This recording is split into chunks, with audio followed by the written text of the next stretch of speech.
Hey, welcome back, and in this video we are going to create an AI agent inside of N8N that will search for contacts, create contacts, and update contacts in our GoHighLevel. Now, if you're not using GoHighLevel, before you move away and leave and say, hey, I don't use GoHighLevel, this isn't relevant to me, the reason why we are creating this assistant is not necessarily to teach you how to create things for GoHighLevel, but instead to show you some fundamentals, and so I can share my approach to creating AI agents, also to show you how I interpret API documentation, how you should be able to read API documentation, for how you should troubleshoot, and how you should do some research if the documentation is incomplete. So first and foremost, welcome to the channel. My name is Justin. I like to create content just like this as I solve problems in my business or in my clients' businesses to help you solve problems in your own. And so let's start by defining what is an N8N agent. And in the past, if we look here, I have two examples. You have sort of a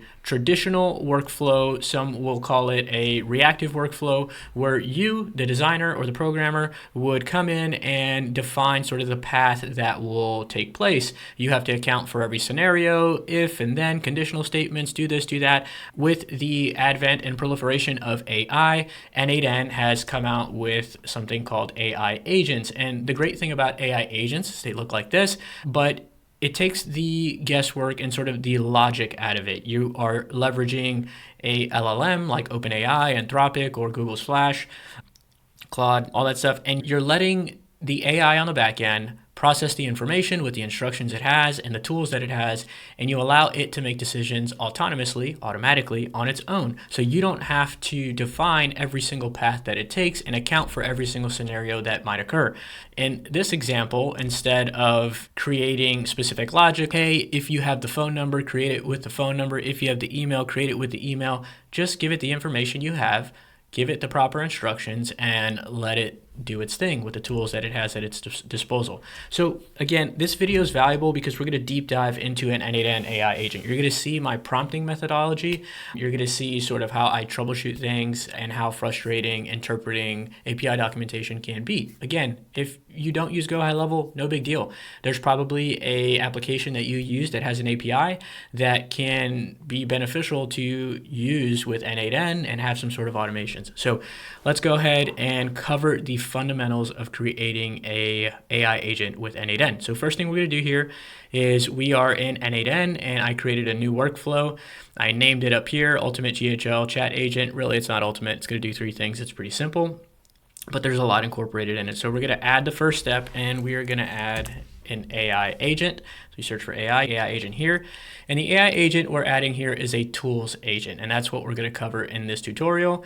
And we're going to be connected to a chat trigger node. If you weren't connected to a chat trigger node and you were using, say, a webhook, then you would click define below, and then you can create your user message or your user prompt by pulling in information from the webhook in here.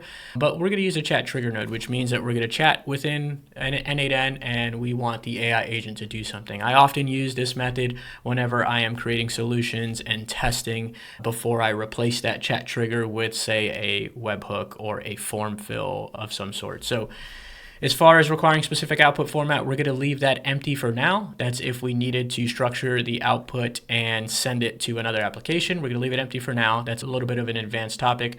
And then over here in additional options, we have a system message. So right now we are not going to provide it with a system message, though my style of prompting is I like to be minimalistic. And so I won't provide a system message until I need it. And we will need it eventually, but right now I'm going to leave it empty.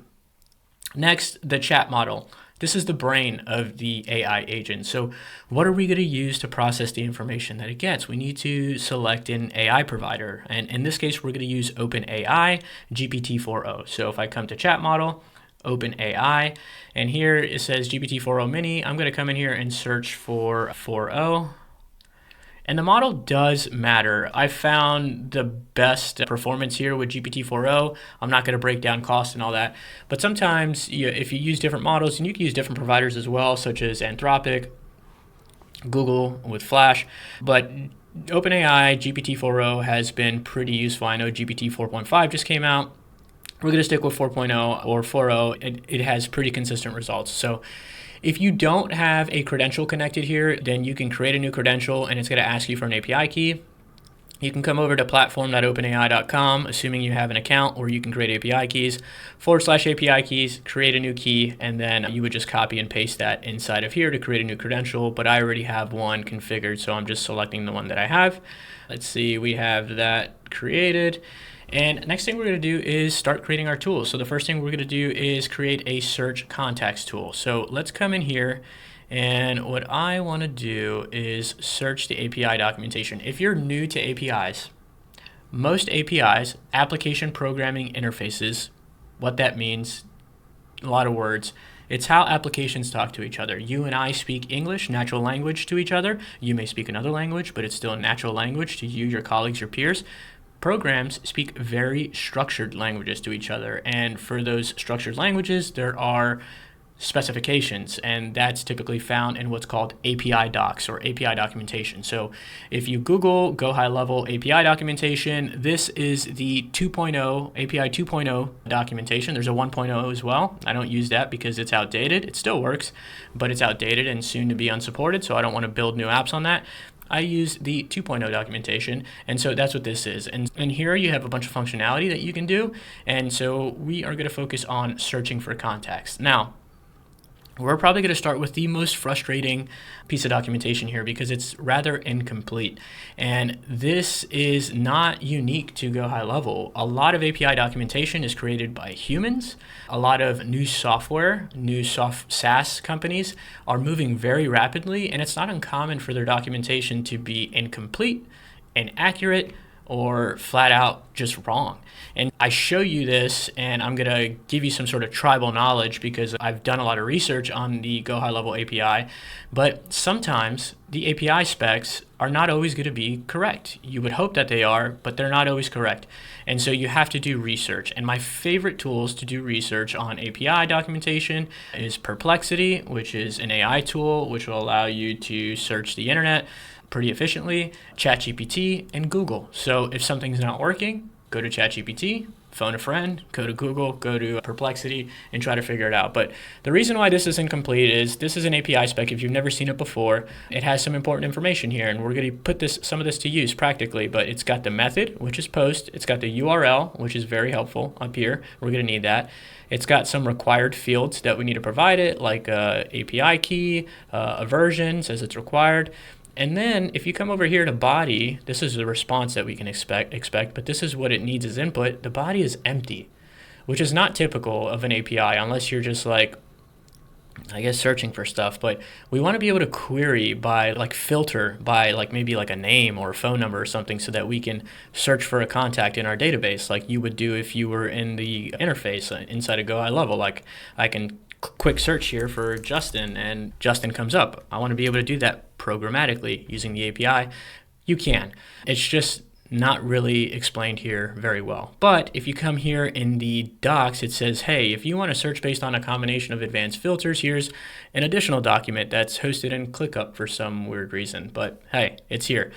And in here, you see that the request body actually has information in it, parameters. That's what these bold subjects here are called.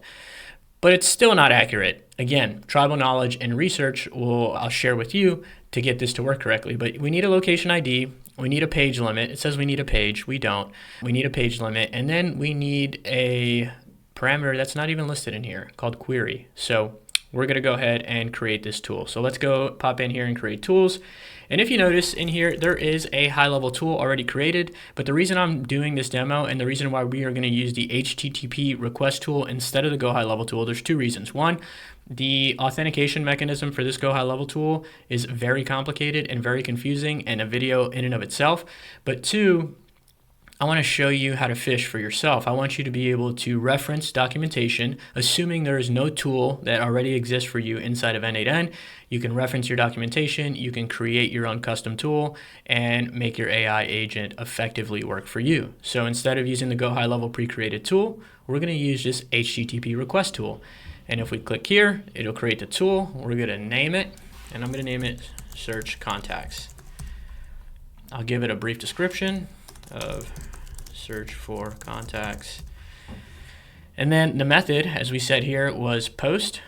This blue bubble says post. So we're going to select the method of post. And then we're going to copy this URL here and paste it inside of the URL section. Next thing we're going to do is for authentication. You see we have an authorization key that it's needing, and it says bearer, and then it has a key right here. This is just an example. This is used for authentication so that GoHighLevel knows that we're an authorized user. And so we need to create an API key. And so in order to do that, we'll come inside of our GoHighLevel account, click on settings, click on private integrations, and then we'll create a new integration, and I'll just say YouTube test. Click next. Now we have to give it permissions. So this is what this API key can access. And in this situation, all we're doing is dealing with context. So we want to provide only the minimal amount of access that it needs. In the event that this API key gets compromised, at least the scope is very minimal. So we're going to select view contact and edit contacts, and then we're going to click create. Very important. Two things about this API key. One, as soon as I click this X button, that API key disappears. I'll never be able to see it again. So you need to copy it somewhere where you can access it so that you can reuse it. You can always recreate an API key again, but this API key will become invalid and you should probably delete it. But also never share this API key. I'm here sharing it with the world, but I'm going to delete this API key as soon as I'm done with this video so no one will be able to use it. So I'm going to go ahead and click copy here. And what we're going to do here for authentication is I'm going to select general credential type, and then I'm going to select authorization type header authorization. And then I am actually going to come over here and create a new credential.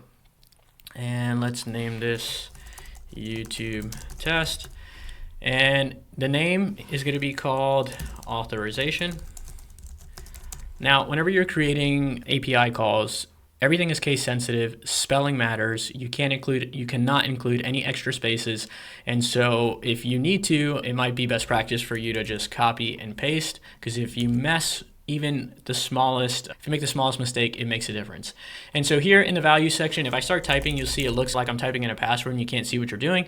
I just told you, you need to be very careful when you're inputting this stuff. So it probably helps you if you can see what you're actually typing in. And so instead what you can do is click on expression.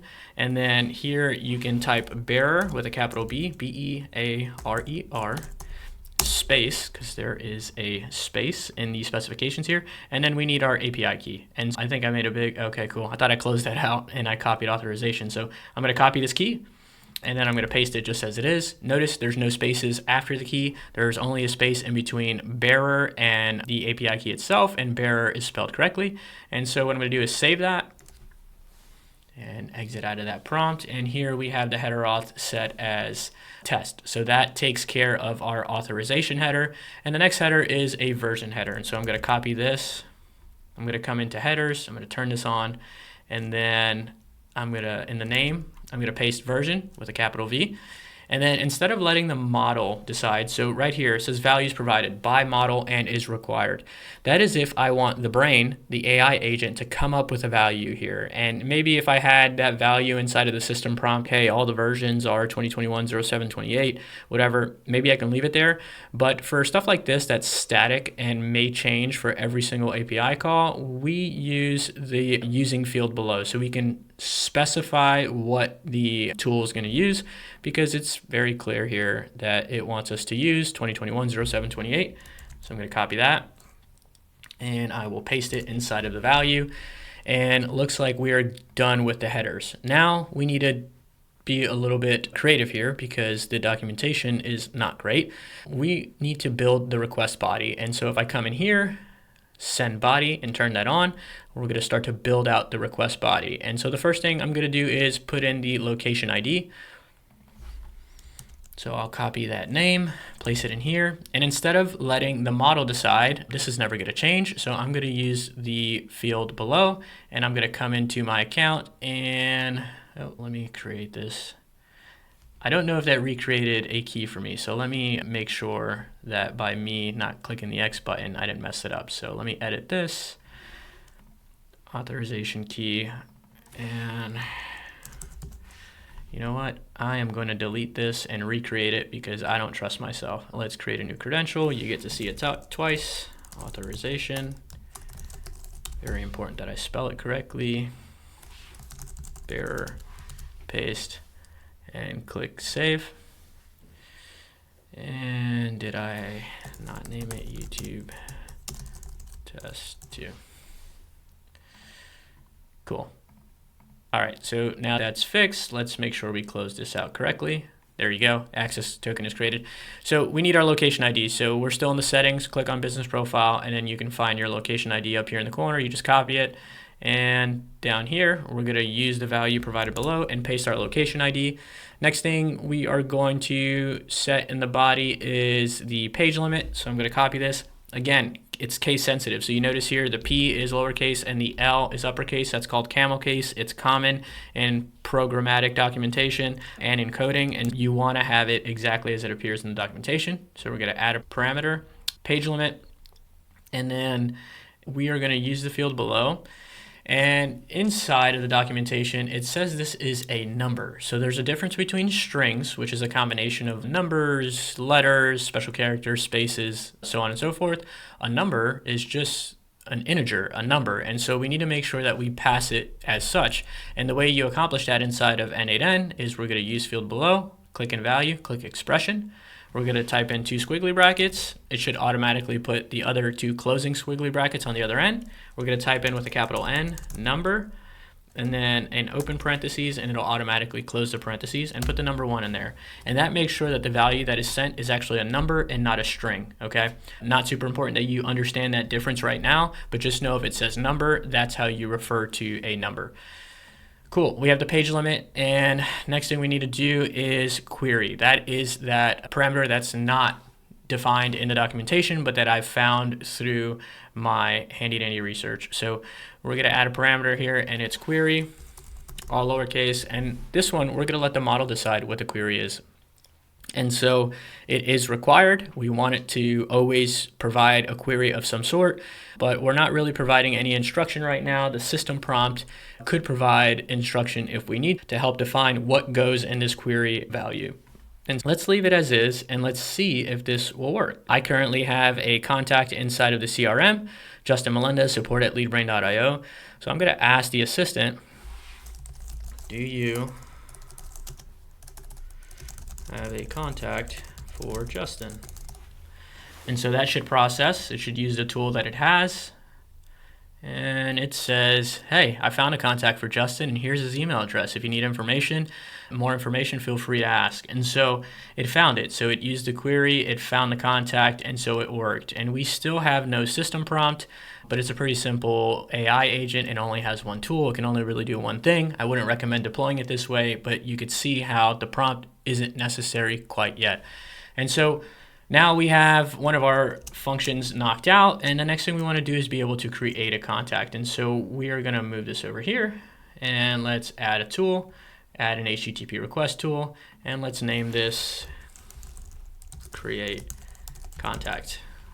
Rename, create a contact is the description. And now let's go back into our documentation and let's search for create a contact. So it's right over here, and it looks like the method is post. And then let's go ahead and copy that URL. So post, and then copy and paste that URL. I'm going to remove that trailing slash there. I think you could probably have it there, but I just don't like any extra characters. Authentication, we're going to go to generic, header authentication, and then we can use that credential that we created before, YouTube test 2. And this time, let's look at the documentation. What do we need? So we need the authorization, which we just took care of by defining the credential. And then we need the version, right? So we need a header. Again, looks like it's the same, but we still need to provide it. So let's come into headers, send headers, version with a capital V, and then using field below and paste that value that's provided in the API documentation. Don't get complacent here. Sometimes these versions do change, so just make sure you reference documentation and reference the correct version. Here inside of the create contact, it looks like our documentation is a little bit more complete. It gives us a body and what it needs. First thing I look for is the required parameters. Okay, so it looks like location ID is a required parameter and everything else is optional. And so the first thing I'm going to do is create the location ID parameter and send body here and location ID. I'm going to use field below, and then let's go back in here and copy our location ID. Now, for values that are going to be used over and over again, technically you can use a set node before the AI agent, and it's a little bit advanced, but you can use a set node and sort of set this and just always refer to a variable. But for the purposes of this demonstration, we're just going to copy and paste this every time we need to use it. Location ID was the only thing that was required, and if you notice in here, we can add a bunch of stuff: first name, last name, phone number, email, so on and so forth. To keep this demonstration simple, I'm just going to say name, phone number, and email. Okay, you can add more if you wanted this to be a fully functional assistant. You would probably add every single parameter that's optional here, but let's just do name. And remember, this is case sensitive. Name is all lowercase, email is all lowercase, and phone is all lowercase, and they're all strings. Okay, important to note, string or null. Let's do that. Name, phone, email. Now you noticed here we have the value provided by the model and is required, but name, phone number, and email are optional. And so what we're going to do is say optional, optional. So still provided by the model is going to provide the input, but they're all optional. And so I think we're going to run into some issues here where we're going to have to be a little bit more specific on what we needed to do. And so we'll create our system prompt based on that. So nothing to worry about. So right now, we have the required parameter, which is location ID. We're going to go ahead and try to test this. So let's come in here and tell it to create a contact for 910-212-6876. Okay, so looks like it says to create a contact, I need a name and an email address in addition to the phone number. Could you please provide that information? Now that's not true, but the AI agent doesn't currently have instructions telling it otherwise, so it's just making stuff up. And so what we need to do is create our system prompt and give it some guidance. And so what we'll do here is hop into the AI agent, go to options and add system message. And here, I'll remove this. Let's give it a brief role. So I use a hashtag just for markdown. That's like a heading. Role, you are a GoHighLevel assistant that takes commands via chat and performs actions in my CRM. And now we're going to create rules, and this rule is specific to creating contacts. So I'm going to say create contact rules. And so this is just a section where I define rules for the create contact tool. And let's be more specific, create contact tool rules. And so here we're going to say you only need a phone or an email to create a contact.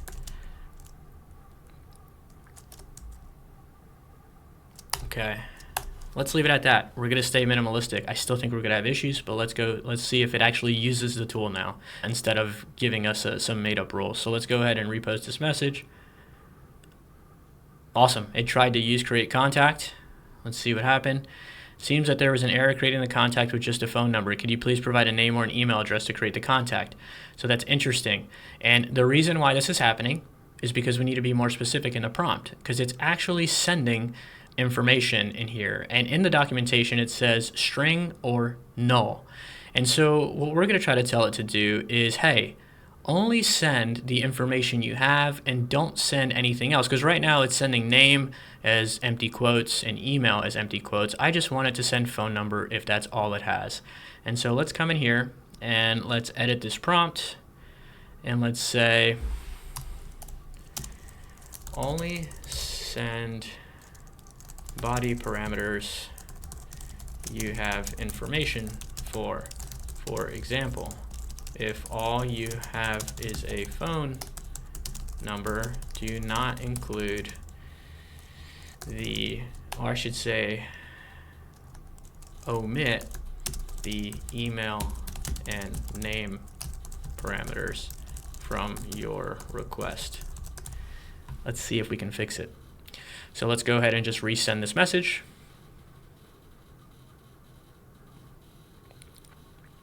Awesome. The contact with the phone number, yada yada, has been successfully created. If we pop in here, we see we actually got our response. So this is my approach to prompting. I create the minimally required, the most simple solution, and then fix it as I see fit, as I test. Some people would have prompted beforehand, nothing wrong with that. This is just my style. Okay, now we know we can create a contact with a phone number. So if we come inside of our CRM, let's make sure that contact actually existed. There it is. So 910-212-6876. Don't call that number. It's not my number. It's a real number, not a fake number, but it's not mine. And so it's there. And so let's see if we can create one with an email now. Let's just give it an email address and say, can you create a contact for test@leadbrain.io. The contact for test@leadbrain.io was created. Sweet. So let's see if that's actually the case. There it is. It was created. Very cool. Now, both of these contacts don't have names, so maybe we should add a tool to update contacts so that we can actually add names. And so if we come into our documentation, there is a section for update contacts. So we're going to click on that. The method changed here. Now it's put, not post. So attention to detail. And we have a new endpoint here, and it's actually got this variable for contact ID. I wonder how we're going to get the contact ID. So let's go ahead and start building out this tool. So let's come in here. We're going to add a tool, HTTP request node. Let's name this update contact,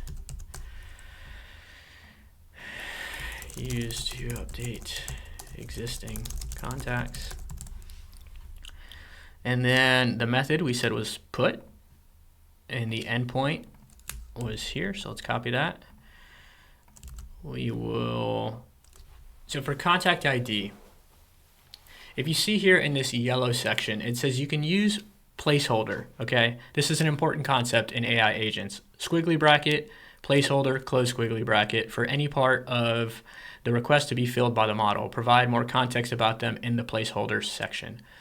So it's funny, this doesn't always happen where it's already formatted for you correctly, but it needs the contact ID that we need to update. And so we're just gonna leave it just like this, squiggly bracket, contact IDs, close squiggly bracket.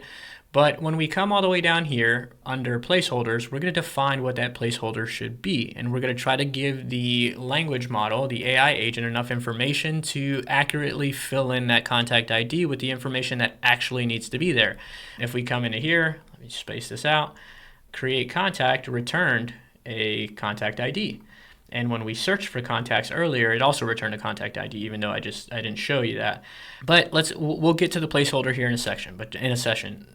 In a second, I can't talk, but let's go ahead and complete our basics. So authentication, we're going to do generic credential type, header authentication, YouTube test 2, and then headers, we're going to need a version in here. And you see here, the version is the same, but we're still going to copy and paste it out of an abundance of caution. The V is capital, and let's paste that in there. And then let's take a look at what's needed inside of the path parameters. So the path parameters, we have that placeholder for contact ID. We're going to ignore that for right now. And then in the body, it looks like, let's see if there's anything required. There's nothing required inside of the body. And so we're just going to give it a few parameters for us to be able to update. And we'll keep it the same, name, phone number, email address, okay? But let's go ahead and send body. And then we will say name, by model is optional, phone, by model and is optional, and email, by model and is optional. Now, we just learned a lesson on the last tool, and that's we're going to need to tell it, hey, only use what you have, don't send everything empty. So we're going to reuse that prompt inside of the rules. We're going to create a new section for update contact tool rules, and then we're going to add that prompt. So don't let me forget that. But we need to define this placeholder because we have this placeholder called contact ID, and this is also case sensitive. So I'm going to copy this, no squiggly brackets this time, and I'm going to come down to the placeholder definitions, and I'm going to add a definition. In here, the placeholder name is the case sensitive contact ID, and the description here is where I'm going to try to be very specific on what we need. So I'm going to say this is the contact ID for an existing contact record. You can find this, let me pop this open so that it's easier to see. Find this ID by using the search contacts tool. Cool. I think that should be enough. And then the type here, if we come into contact ID, you see it's a string. And so we can go to string. And now let's go to the system prompt and make sure that we modify the system prompt to give it some useful information. So I'm just going to copy this and I'm going to say update contact tool rules. And here I'm going to copy this rule that we put in there.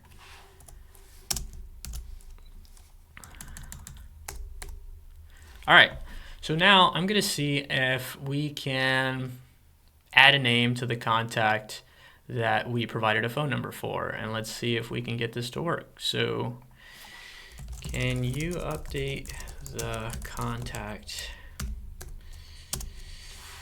910-212-6876 with the name Justin? And let's give it another name, John Doe. Let's see. So it's searching for the contacts, and it says it updated the contact. Oh, it's trying. The contact with the phone number has been successfully updated. Interesting. Let's see what happened. First of all, let's see if it actually updated. So if we come back in here, it looks like the contact with the phone number 910-212-6876 now has the name of John Doe. Freaking cool.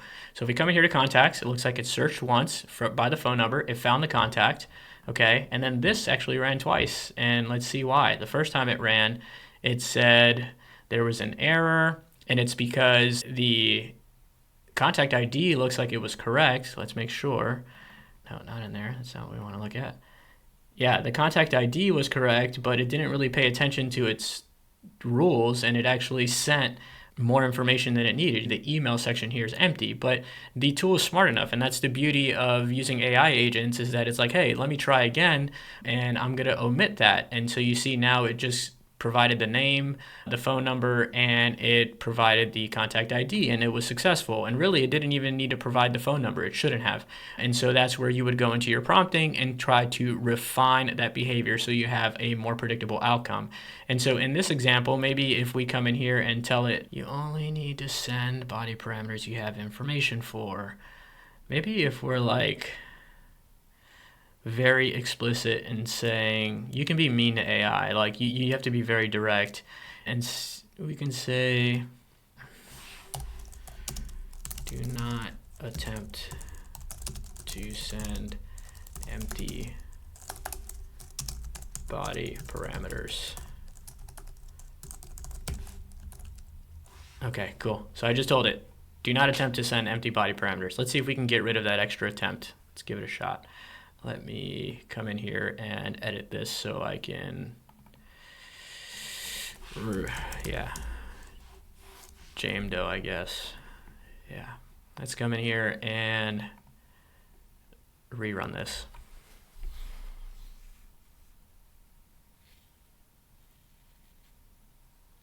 Okay, it still ran twice.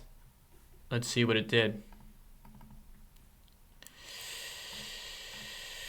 Yeah, it still sent it the first time with the email. So I'm not going to make this video focused on creating the perfect prompt. I really just want to focus on creating functionality, creating this AI agent, making it do what you want. But typically what I do after this is I'll have a rough draft of a prompt right here, and then I'll input this into ChatGPT, and I'll tell ChatGPT, hey, I'm creating an AI agent inside of N8N using GPT-4o. Can you optimize this prompt so that it works in the most efficient manner? And then it outputs a prompt. I put that in here, and then I test that a few different ways. So let's go in here and make sure that we can update a contact based on the email address. So let's come back in here to contacts, and let's update this test.leadbrain.io contact, and let's say update the contact with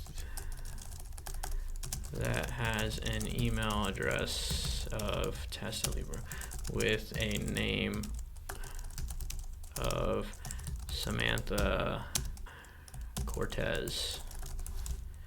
And let's see. Searching for the contact. Looks like it found it.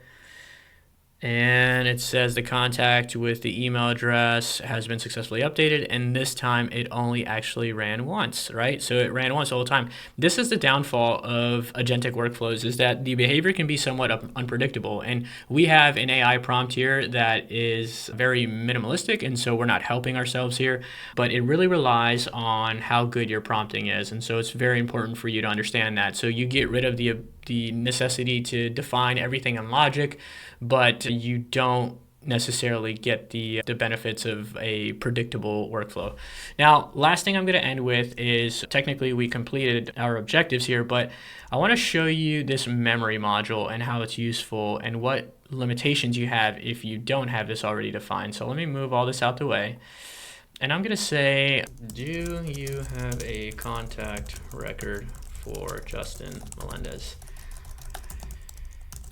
And it should search contacts and tell me that, yeah, it does.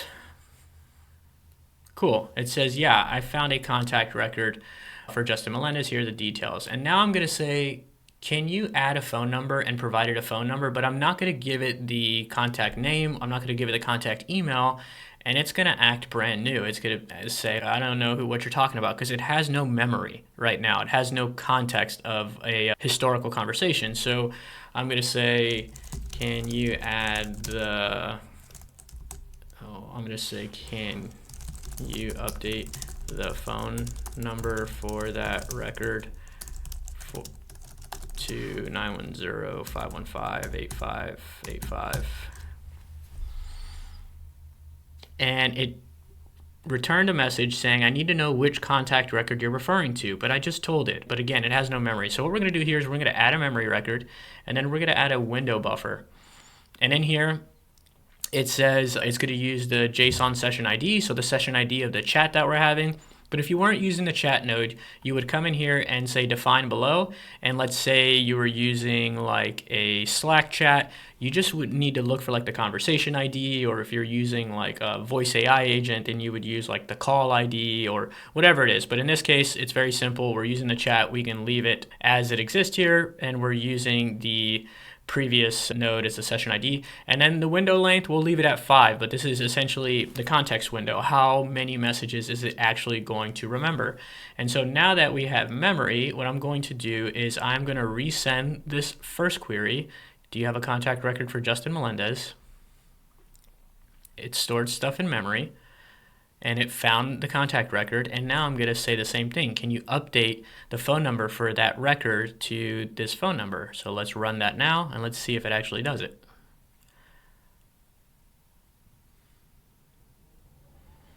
The phone number for Justin Melendez has been successfully updated to 910-585 yada yada, or 515 yada yada. So it took that context memory window and it actually remembered and did my action. So now Justin Melendez has a phone number of 910-515-8585. So very cool. I should have been saving all along. If you are creating AI agents, get in the habit of saving, because if this crashes, you're going to be in a world of hurt. But hopefully this tutorial was helpful in teaching you the fundamentals of building an AI agent. This is exactly how I build AI agents. I will say that more time would need to be spent creating this system message. You don't want to overdo it, but you certainly want to increase your chances of getting a predictable outcome every single time. But if you're too specific, then you are going to hamstring the AI agent to not be able to think for itself in a weird way. It's weird to say a computer is doing that. But you can see here, you can use an AI agent like this to create invoices, to book calendar appointments, and just note that this chat widget is used for testing and designing, but it isn't really practical. So maybe you would use like Slack messages, Telegram messages, maybe a voice AI webhook, or you name it. You can do a lot with these AI agents. And in future videos, I'll cover more advanced topic like being able to structure the output and connecting this AI agent to other AI agents or potentially other tools. And so if you found this valuable, please comment, subscribe. I have a school community that's 100% free. I will export this in JSON so you can import this this into your N8N account, and you can practice right alongside me as you watch this. The JSON will be downloadable for free inside of the school community. Just go to the classroom section. If you come into here, let me show you. If you come into the classroom section and then tutorials and handouts, there will be a new page in here for this video, and all the resources will be available inside of that. So see you in the next video. Have a good one.